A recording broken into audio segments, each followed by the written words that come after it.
بسم اللہ الرحمن الرحیم۔ میں ہوں آپ لوگوں کا ہوسٹ خالد بلال لغاری۔ تو آپ ہمارا چینل دیکھ رہے ہیں ایگری سولوشن۔ آج جو ہمارا ٹاپک ہے وہ ہے گندم کی فصل میں متوازن کھادوں کا استعمال۔ متوازن کھادیں کس طرح سے ہوتی ہیں، ان کے بارے میں ہم بتائیں گے۔ آپ لوگوں کو تھوڑی سی ترتیب جو ہے نا بتانے کی کوشش کریں گے، انشاءاللہ آپ کی معلومات میں اضافہ ہوگا۔ آپ لوگوں سے ایک گزارش ہے کہ ہمارے چینل کو سبسکرائب کر دیں۔ یہ دیکھیں جی، ماشاءاللہ ایگری سولوشن آپ لوگوں کے سامنے ہے۔ آپ یہ سبسکرائب کے بٹن پہ اوکے کرنا ہے اور یہ بیل آئیکن کو آل پہ کر دینا ہے۔ تو اس طرح سے جو بھی ہم نئی ویڈیو بنائیں گے وہ آپ لوگوں تک پہنچ جائیں گی۔ اور آپ ہماری دیکھیں، ٹوٹل جو ہے نا ہر قسم کے جو ہے نا ہم لوگوں نے آپ کی معلومات کے لیے ہم نے ویڈیو بنائی ہوئی ہیں۔ انشاءاللہ تمام فصلات کو کور کریں گے۔ شکریہ۔ اب آ جاتے ہیں جی اپنے اصل ٹاپک کی جانب۔ کھادیں ہمیشہ زمین کی ساخت کو مد نظر رکھتے ہوئے متوازن اور وقفے سے ڈالنے پر پیداوار میں اضافہ کیا جا سکتا ہے۔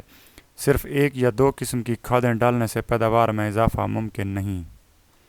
اس میں جو پہلے نمبر پہ ہے وہ کھادیں کس وقت یعنی کہ ڈالنے چاہیے، ان کے متوازن جو لیول ہیں وہ آپ لوگوں کو بتا دیتے ہیں۔ کھادیں بوقت بوائی، جب آپ بجائی کر رہے ہوں، جب بوائی کر رہے ہوں تو اس ٹائم کون سی کھاد ڈالنی چاہیے اور ان کے کیا فوائد ہیں۔ تو بیج کو جرمنیشن کے لیے ہوا، نمی اور گرمائش کی ضرورت ہوتی ہے۔ ہر قسم کے بیج کے اندر قدرتی طور پر ایک سے 10 سے 20 دن کی خوراک موجود ہوتی ہے۔ کھادیں ہمیشہ ہم نہ بھی ڈالیں تو بیج کی جرمنیشن پر کوئی اثر نہیں پڑتا۔ ٹھیک ہے جی، آگے آ جاتے ہیں کہ یک کے بعد دیگر فصلیں کاشت کرنے سے زمین فارغ نہیں ہوتی۔ نامیاتی مادے کی کمی کی وجہ سے زمین کی زرخیزی بحال نہیں ہوتی۔ کھادیں ہم پیداوار بڑھانے کے لیے ڈالتے ہیں۔ فصل کو مختلف ٹائم پر مختلف طریقوں سے مختلف کھادوں کی ضرورت ہوتی ہے۔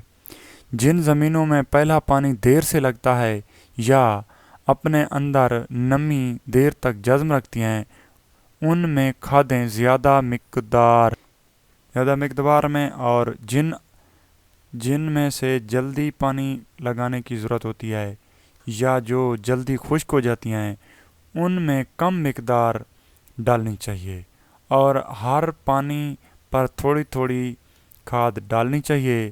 اگر ڈرل کاشت کر رہے ہو تو کھاد کم ڈالنی چاہیے۔ مناسب کھادیں ڈالنے سے پیداوار زیادہ اور اخراجات میں کمی واقع ہوتی ہے۔ انہی باتوں پر عمل پیرا ہو کر ہم اچھی پیداوار حاصل کر سکتے ہیں۔ ہمارے کسان بھائی کیا کرتے ہیں کہ ایک یا دو قسم کی کھاد ڈال دیتے ہیں، تو اس سے کافی جو ہے نا ان کے اخراجات بھی زیادہ ہو جاتے ہیں، اور اتنا اس فصل سے پیداوار بھی نہیں آتی۔ تو کیونکہ بہت قسم کی کھادیں ہوتی ہیں اور بہت قسم کی خوراک ہوتی ہے، تو کم از کم جو ہے نا ہمیں کوشش کرنا چاہیے اپنی زمین کی جو ہے نا تجزیہ کرانا چاہیے، پانی کا تجزیہ کرانا چاہیے۔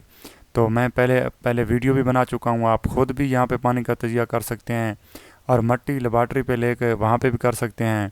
تو کھادوں کے استعمال کے حوالے سے بھی ہمارا پہلے ایک لیکچر گزر چکا ہے، تو اس میں آپ دیکھ سکتے ہیں ریتلی زمین میں کھادیں کس طرح ڈالنی ہیں، تو لاٹھی زمین میں کھادوں کا استعمال، تو اس کے حوالے سے ہم نے ٹوٹل ڈیٹیل دی ہوئی ہے، آپ ہمارے پچھلے لیکچر دیکھ سکتے ہیں۔